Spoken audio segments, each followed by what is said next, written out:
أعوذ بالله من الشيطان الرجيم. بسم الله الرحمن الرحيم. السلام عليكم ورحمة الله وبركاته. الحمد لله رب العالمين، والصلاة والسلام على أشرف الأنبياء والمرسلين سيدنا محمد وعلى آله وصحبه أجمعين. رب اشرح لي صدري ويسر لي أمري واحلل عقدة من لساني يفقهوا قولي. اللهم لا سهل إلا ما جعلته سهلا وأنت تجعل الحزن إذا شئت سهلا. اللهم يسر ولا تعسر، اللهم يسر ولا تعسر، اللهم يسر ولا تعسر.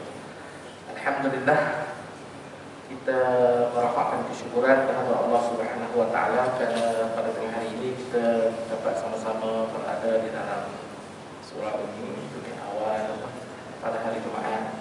Semoga kita memperoleh ganjaran seperti yang telah dijanjikan oleh Rasulullah sallallahu alaihi wasallam kepada kita semua. Tuan-tuan, sementara kita menunggu untuk masuknya waktu pada hari ini, marilah kita sama-sama berkongsi tadabbur beberapa firman Allah. Kita sambung perbincangan dalam pertemuan kita yang lepas, yaitu dalam pertemuan yang lepas kita telah bincangkan ayat di dalam surah Al-Baqarah ayat 1 sehingga ayat yang kelima daripada surah Al-Baqarah. Tuan-tuan, di permulaan surah Al-Baqarah ayat pertama sehingga ke ayat 20 daripada surah Al-Baqarah ini, Allah Subhanahu wa taala memberitahu kepada kita tentang manusia. Tentang manusia. Jenis-jenis ataupun golongan-golongan manusia yang akan ada di atas muka bumi. 3 golongan besar manusia yang akan wujud di atas muka bumi sepanjang zaman. Pemberitahuan ini diletakkan di permulaan Al-Quran kalau kita lihat dari sudut kedudukannya. Selepas surah Al-Fatihah sebagai pembuka bicara bagi Al-Quran, kemudian terus surah Al-Baqarah. Dalam permulaan surah Al-Baqarah ini maknanya antara yang sangat awal, yang terawal, selepas saja surah Al-Fatihah terus dinyatakan tentang manusia. 3 golongan manusia yang Allah Subhanahu wa taala perincikan kepada kita. Dalam pertemuan yang lepas kita telah bincangkan ayat 1 sehingga ayat kelima daripada surah Al-Baqarah. Itu yaitu kita telah bincangkan 1 golongan manusia yang Allah Subhanahu wa taala nyatakan ada di atas muka bumi, yaitu yang memiliki sifat-sifat golongan yang berjaya. Golongan yang berjaya dan dengan ciri bertakwa tadi. Ada orang jenisnya, golongannya ialah orang yang bertakwa, dan dinyatakan ciri-ciri orang yang bertakwa satu persatu. Sangat detail diberitahu kepada kita. Lalu diberitahu itu dengan tujuan supaya kita orang Islam boleh koreksi diri, perhatikan pada diri kita sendiri masing-masing, sejauh manakah kita memiliki ciri-ciri orang yang bertakwa. Nah, sebab garis panduan takwa itu ada dinyatakan.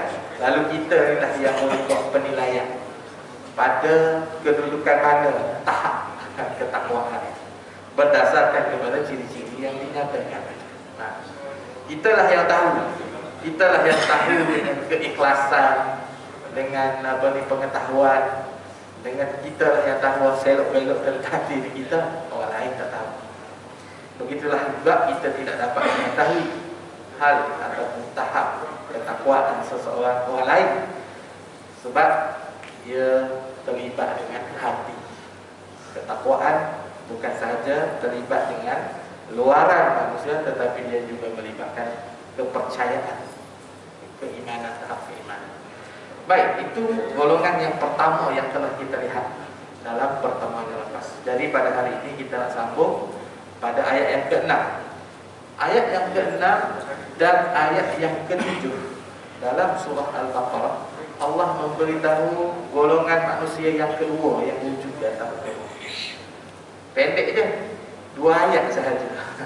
Golongan yang kedua ini, yang mana golongan ini Allah Subhanahu wa ta'ala mulakan dengan memberitahu mereka ini ialah orang-orang yang kufur. A'udzu billahi minasyaitonir rajim. Bismillahirrahmanirrahim. Innal ladzina kafaru sawa'un 'alaihim a'anzartahum am lam tunzirhum la yu'minun. Sesungguhnya orang-orang yang kufur, sawa'un 'alaihim a'anzartahum, sama ada kamu memberi peringatan kepada mereka ataupun tidak, la yu'minun, mereka ini tidak akan beriman. Mereka tidak akan beriman. Orang yang tertutup pintu hati dia dari awal, mereka ini diberi peringatan, disampaikan kepadanya Islam, diberitahu kepada dia, la yu'min. Dan mereka itu pula jelas tidak beriman. Tak boleh terima. Kita ajak dia masuk Islam, ataupun dia tengok duduk dengan orang Islam gaya hidup dia macam mana, dia tak nak masuk Islam. Rumah tepi surau dengar baca Al-Quran, tengok orang sembahyang, tengok itu ini. Gaya itu orang Islam, dia tengok, dia tahu. Lain, dia jenis tak mahu beriman. Ini jenis manusia yang kedua. Allah Subhanahu wa ta'ala sebutkan, sama ada kamu memberi peringatan atau tidak kepada mereka, mereka tetap tidak beriman. Tetapi jangan salah guna pada ayat ini. Salah guna, sama ada kamu memberi peringatan kepada mereka ataupun tidak, mereka tidak akan beriman.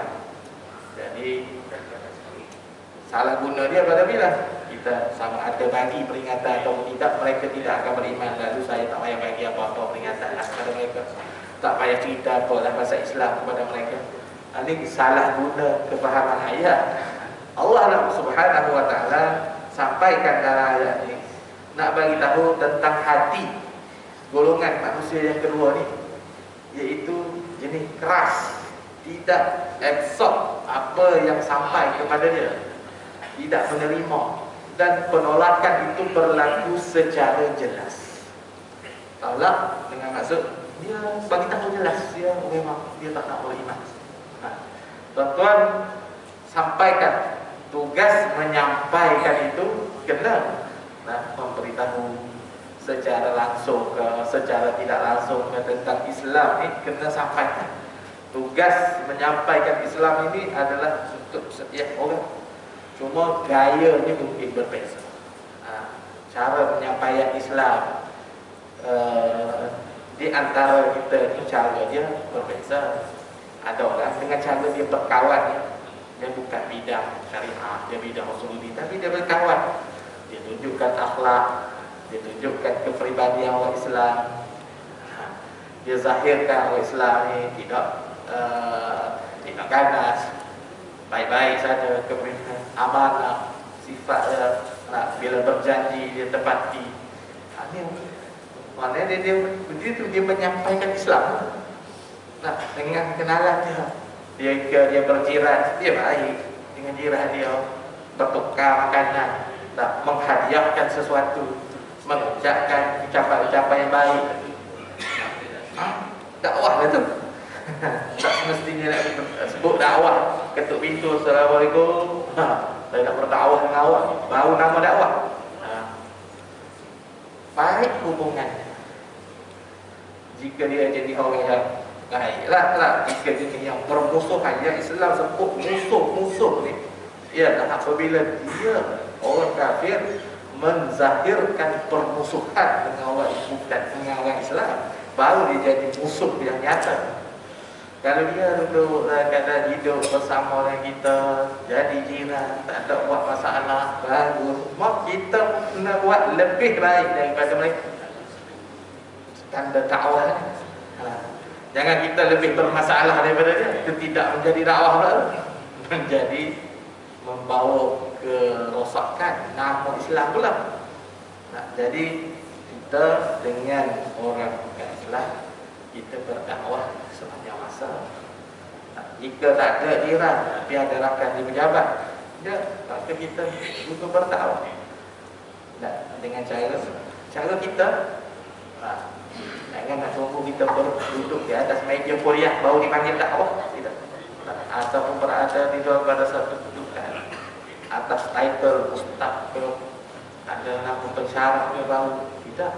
Kita tanggungjawab kita semua ialah dakwah dalam bentuk yang berbagai, dan ia tidak semestinya dalam ketika kita menyebut kalimah dakwah barulah dia jadi dakwah.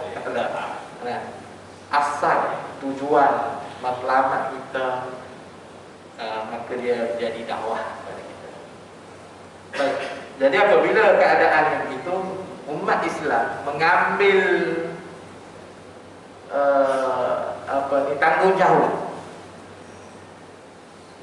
tanggungjawab dakwah, menyampaikan kepada mereka dalam setiap orang itu ada aim dia, maka Islam ini tersebar dengan mudah. Tapi apabila umat Islam kesilapannya ialah meletakkan dakwah kepada orang lain, dengan dia tak ada unsur, aku bukan ustaz, aku bukan siapa-siapa, jadi tak cerita pasal Islam terus lari tu. Orang tanya sikit pasal agama tu, lagi bahaya ni. Ada orang melihat dia orang Islam, tapi bila orang bertanya pasal agama tentang dia, dengan dia melihat dia seolah-olah benda tu satu yang sangat bahaya. Oh, jangan main-main tanya benda ni. Jadi member yang tak tahu sikit pasal agama ni pun, oh dahsyat orang ni.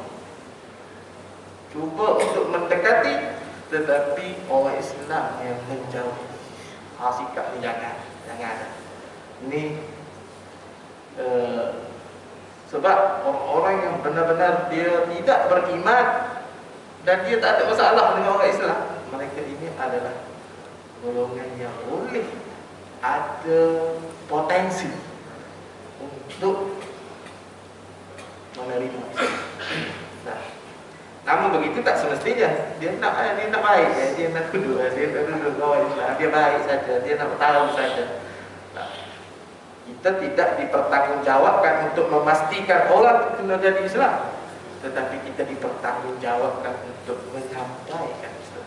Sebagaimana Nabi SAW, tuan-tuan, apabila Nabi menyampaikan Islam, Abu Talib nampak saudara kepada Nabi SAW yang baik dengan Rasulullah. Kita semua dengar sirah ini. Nabi SAW dia menyokong perjuangan Nabi SAW menyampaikan Islam. Nabi dalam hati Nabi nak sangat dia juga masuk Islam, tapi dia tak Islam sampai sudah. Kan mati dalam keadaan tidak beriman. Mati dalam keadaan tidak beriman. Begitu juga dengan beberapa orang lain lagi yang nampaknya macam ada keinginan tak kepada Islam. Bila ajak, apa dia? Tak boleh nak terima. Tuan-tuan, kalau kita ada semangat, insya-Allah ada semangat menyampaikan Islam ini, setiap daripada kita mempunyai cara yang seperti mana yang diajarkan oleh Rasulullah SAW, mendekati, menzahirkan kebaikan, menzahirkan keindahan Islam dengan tingkah laku dan perangai, maka insya-Allah dipermudahkan, akan nampak pada mereka kebenaran Islam. Baik, cerita ayat yang ke-6 ni Allah bagi tahu tentang golongan yang tidak beriman, dan dia ni jelas-jelas dia tak mahu beriman. Yang mana pada ayat yang ke-7 Allah Subhanahu wa taala nyatakan kepada kita, khatamallahu ala qulubihim wa ala sam'ihim wa ala sam'ihim wa ala absarihim ghishawah walahum azabun azim. Dengan sebab engkarnya mereka, iaitu tidak mahunya mereka beriman kepada Allah, Allah Subhanahu wa taala telah menutup di atas hati-hati mereka itu. Allah telah patrikan, seolah-olah patri ini dia macam besi ya.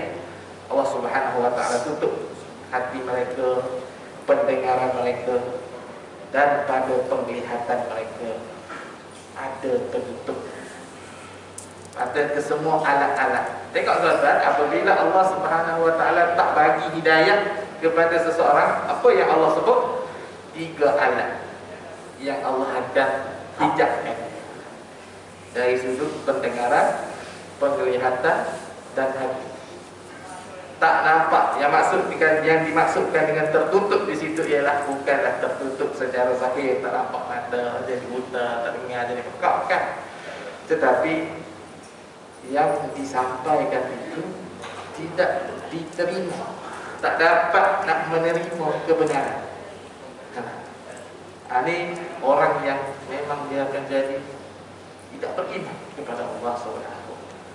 Sampailah, beritahu dah, zahirkan kepada dia, nampak, tak boleh nak terima. Sedikitlah pengalaman saya dalam menyampaikan, berkawan dengan ada suatu orang ini daripada Jepun. Kawan baik lama, kawan sampai masanya saya rasa saya dah boleh sampaikan, ajak dia masuk Islam. Satu hari saya kata, dulu nak perkenalkan kamu lah satu agama. Cerita pasal agama lah itu, cerita agama dia, cerita agama kita. Saya ajak masuk Islam ni. Saya rasa macam dah sesuai, dah bertahun-tahun pun kawan. Tak cerita buat agama sebelum tu. Baik. Tapi hari itu ajak masuk Islam. Tapi kalau dialog kami ni dalam keadaan yang baik lah. Saya kata, ajak masuk Islam ni, maksud selamat. Kamu hidup di dunia, kita hidup di dunia dan dalam Islam.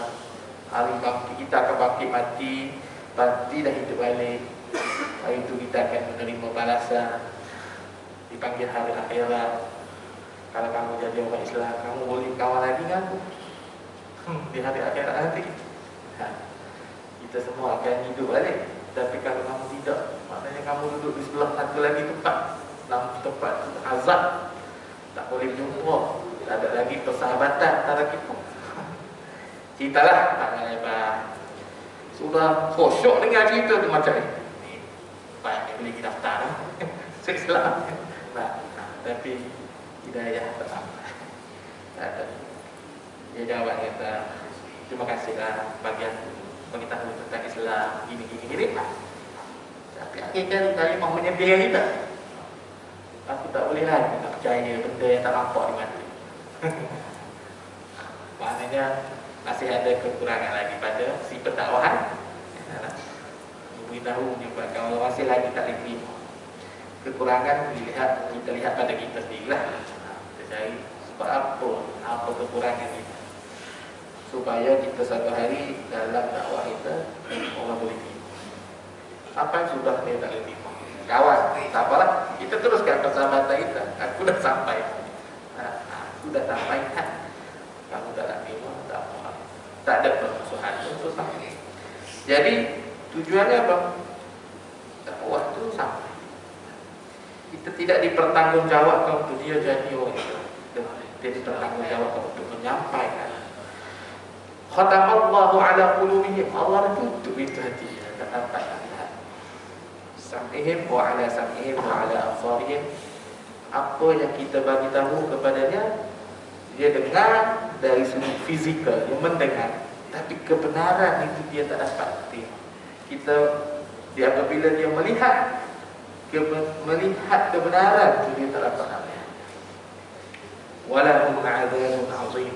Dan bagi mereka yang seperti ini, penolakan mereka atas dasar tak mahu mencari, melihat, nak berjumpa dengan kebenaran itu, bagi mereka itu adalah azab yang sangat besar. Walahum adzabun azim.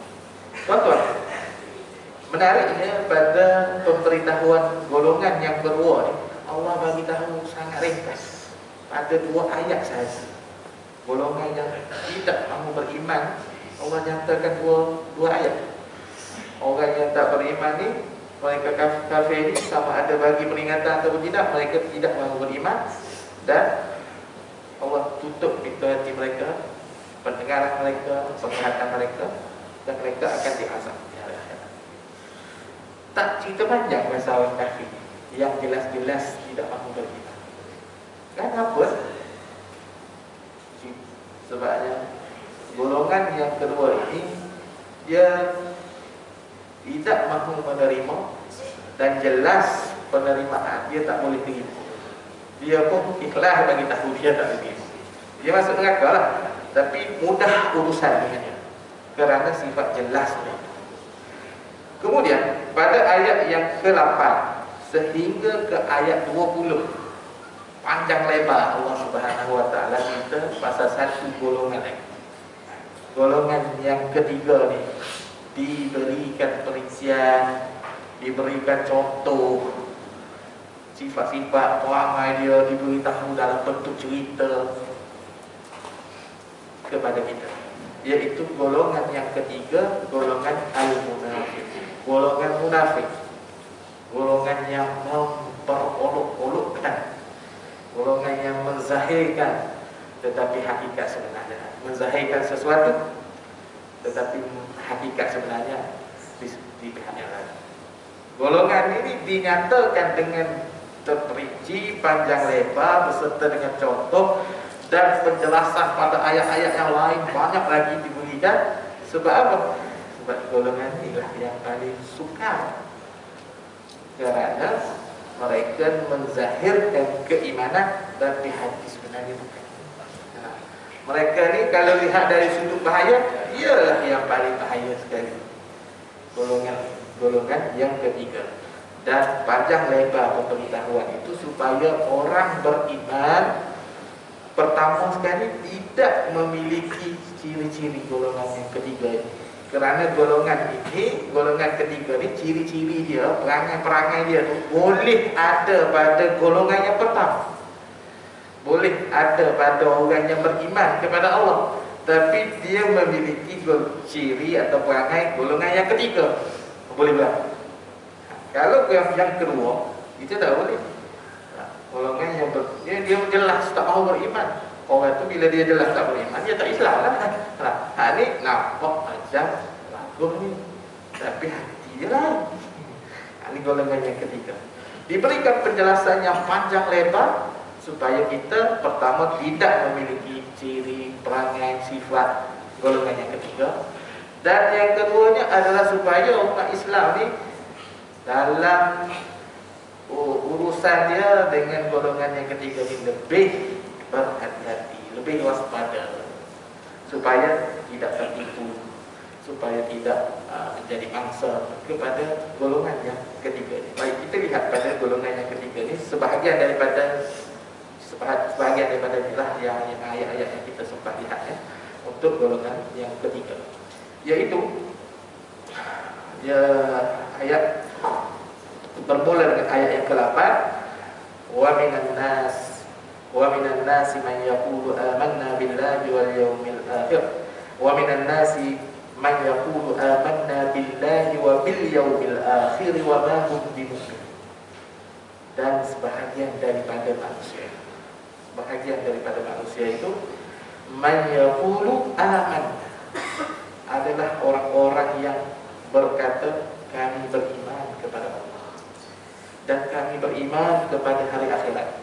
Maknanya mengaku jadi Islam ni, mengaku Islam. Baru beriman, percaya kepada Allah, percaya berlaku hari kiamat, semua percaya kata-kata.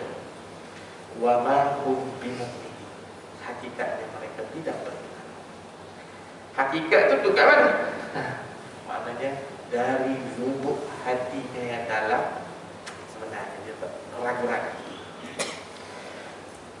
Zahir, ucapan, kata-kata, apa, beriman, tapi di sana yang siapa-siapa pun tak tahu melainkan Allah Subhanahu wa taala. Duduk dalam hati dia berbolak-balik, sebenarnya kemana? Gini nak ke Islam ke tidak, ni betul ke tidak lah. Dia duduk situ. Wa ma hum bimu'minin. Hakikatnya dia sebenarnya dia tidak beriman. Bagaimanakah ciri-cirinya? Di dalam ayat yang ke-9 Allah Subhanahu wa taala berfirman, yukhadi'una Allah wal ladzina amanu wa ma yakhda'una illa anfusahum wa ma yash'urun.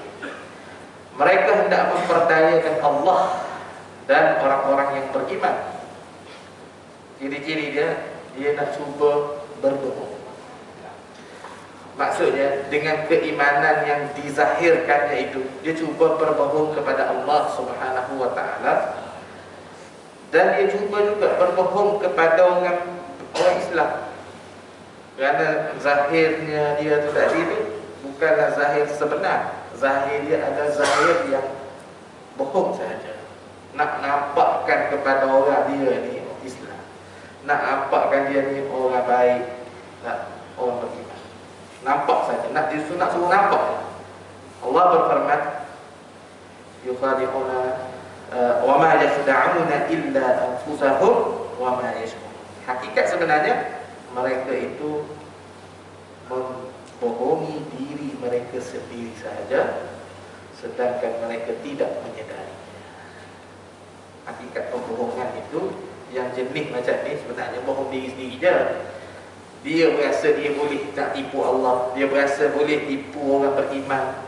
Hakikat sebenarnya dia tak tipu pun, dia tertipu diri dia je.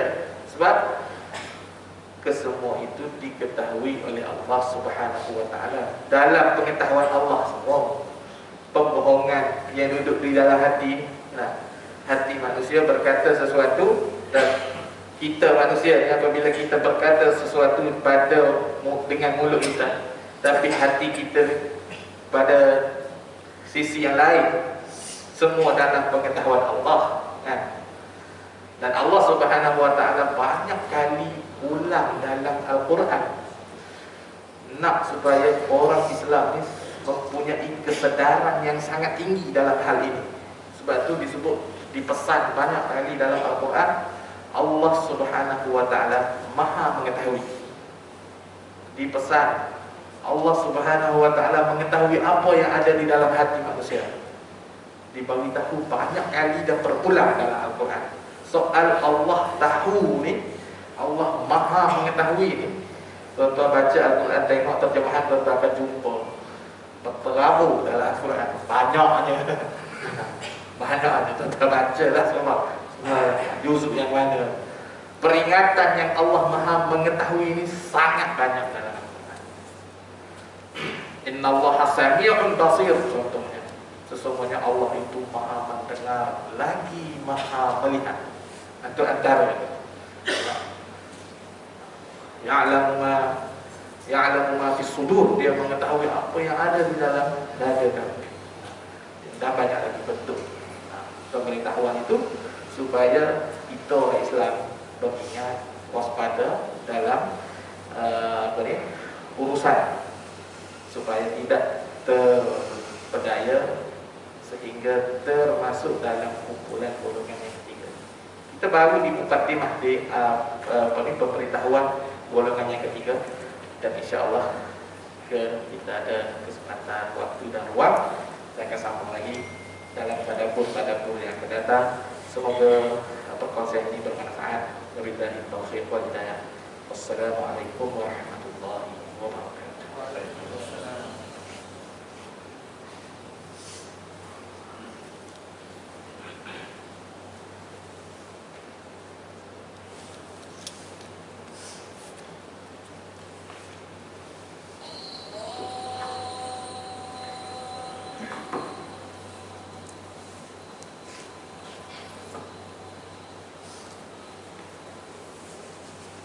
Jazakumullah khairan katsira, kita ucapkan kepada yang berbahagia